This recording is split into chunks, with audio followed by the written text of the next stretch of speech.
की, भारत माता की, भारत माता की।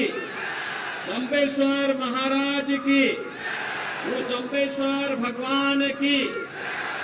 वंदे वंदे वंदे।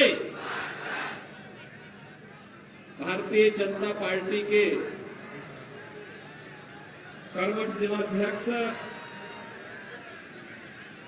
श्री जानम सिंह भाटी जी, लोकप्रिय प्रत्याशी और विधायक भी हैं श्री बिहारी लाल बिश्नोई जी,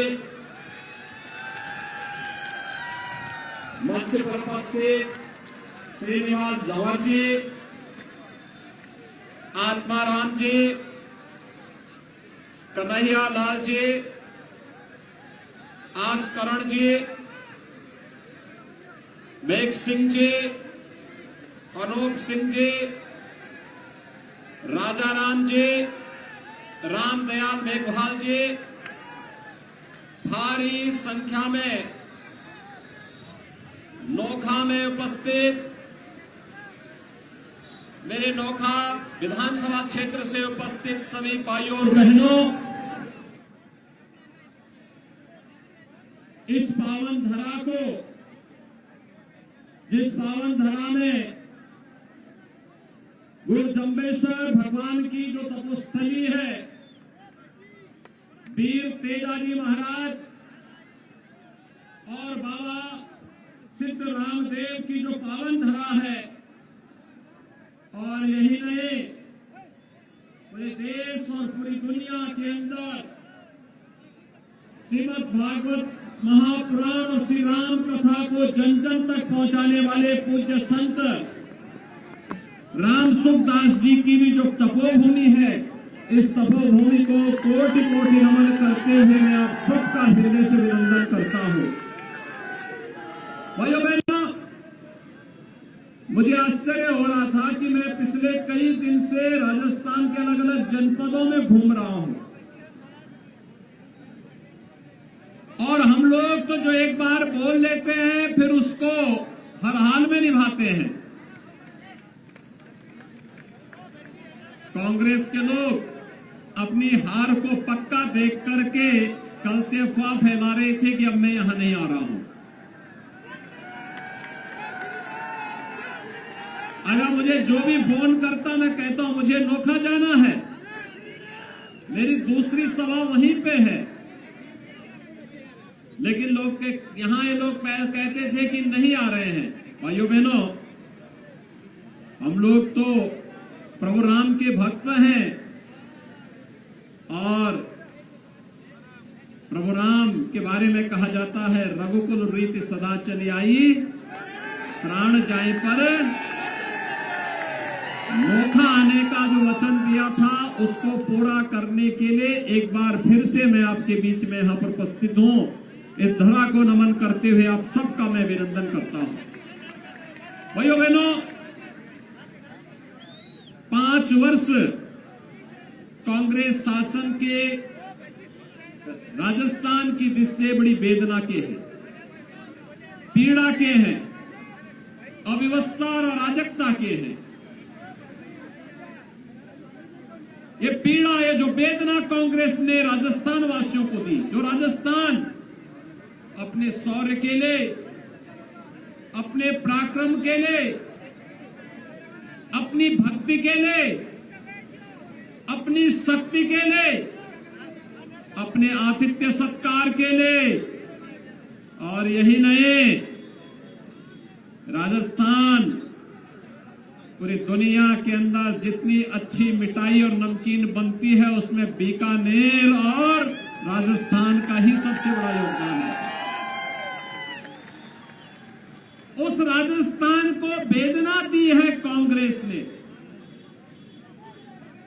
भैया बहनों, जिस राजस्थान की परंपरा पर, गौरव पर, विरासत पर हम गौरव की अनुभूति करते हैं,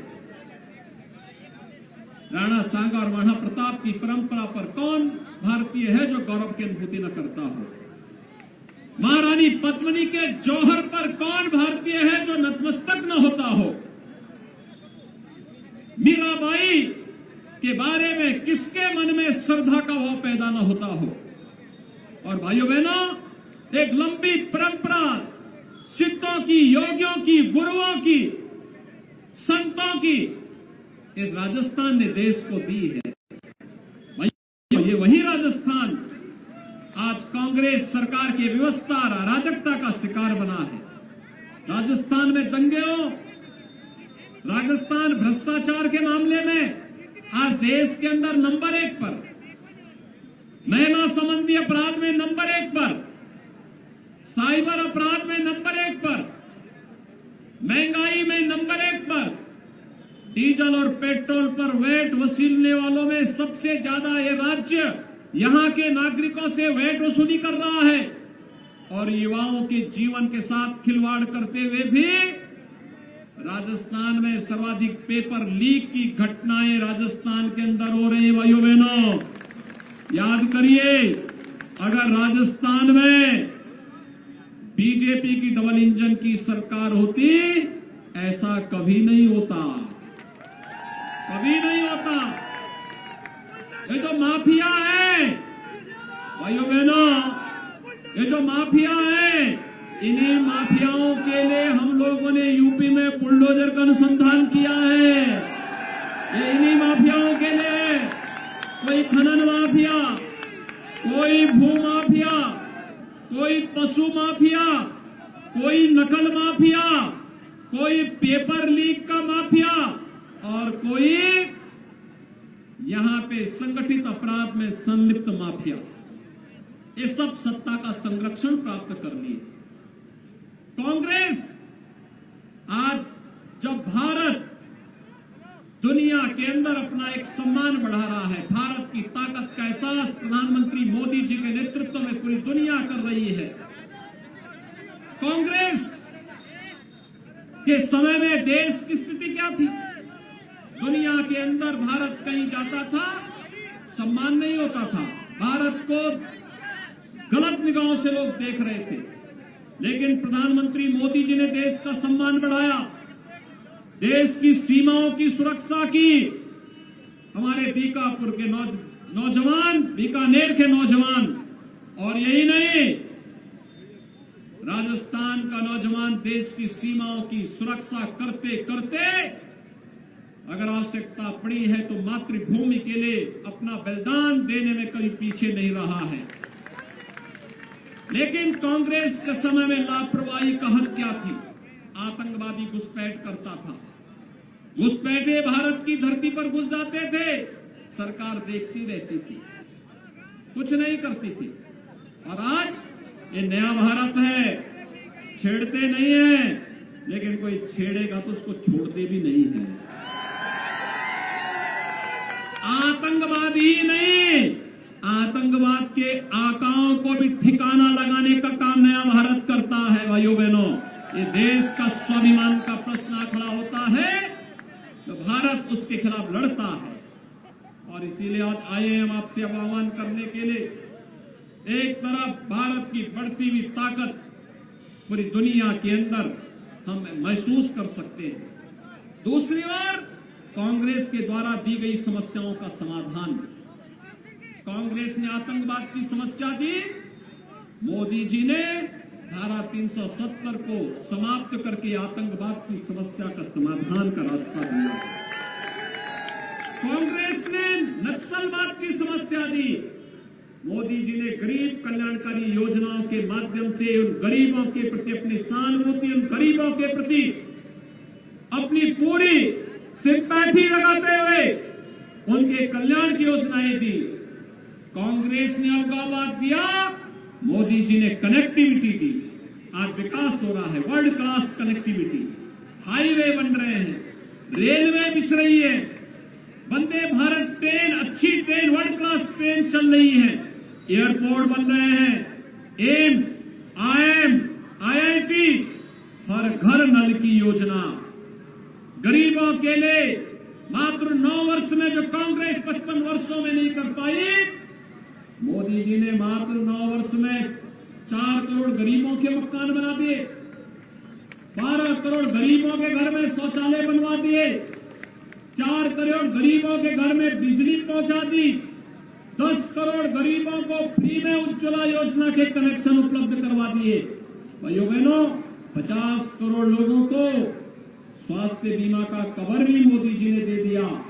और यही नहीं, कोरोना कालखंड से लेकर के लगातार आज भी और अगले 5 वर्ष तक 80 करोड़ लोगों को फ्री में राशन की सुविधा का लाभ भी मोदी जी ने दिला दिया। भाइयों बहनों, ये कांग्रेस न सम्मान बढ़ा सकती है, न भ्रष्टाचार पर अंकुश लगा सकती है, न माफियाओं को नियंत्रित कर सकती है, न बहन और बेटियों की सुरक्षा पर ही किसी प्रकार से उनको सुरक्षित करने में ये सरकार पूरी तरह विफल है। तो क्या कांग्रेस को शासन करने का अधिकार है क्या?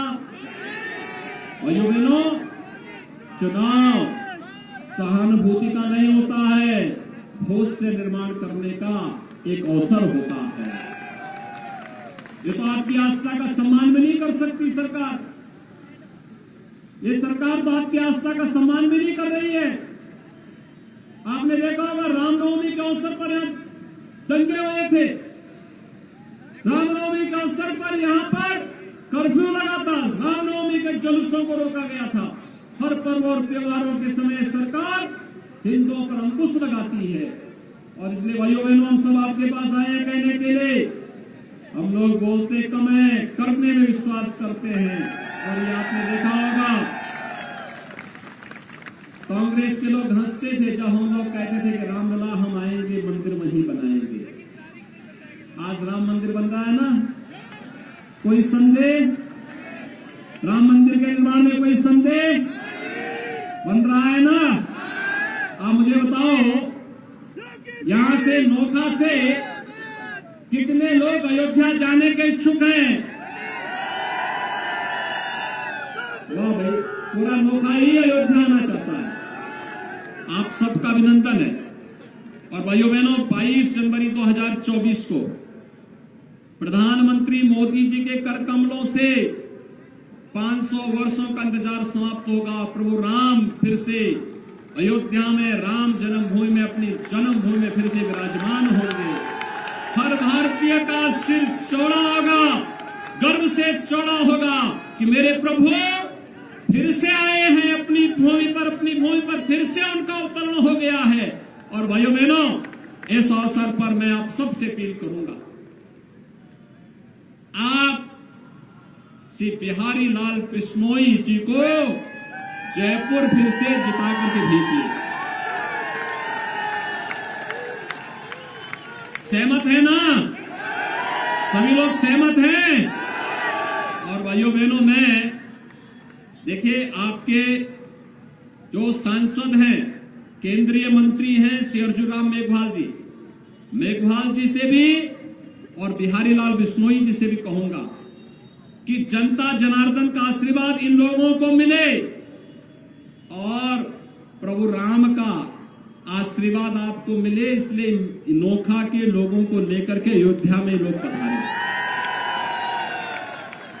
22 जनवरी के बाद तय है ना? सभी लोग सहमत हैं? सभी लोग सहमत हैं?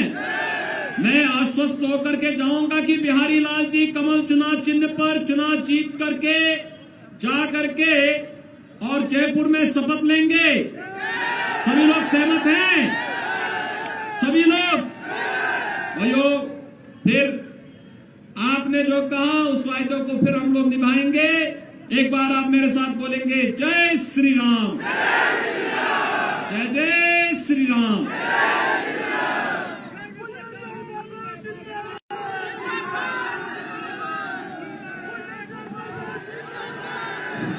जोरदार तालियों से स्वागत करें योगी जी हमारे मध्य। ये लाखों का हुजूम उमड़ पड़ा है योगी जी के स्वागत में। जोरदार तालियों से स्वागत आप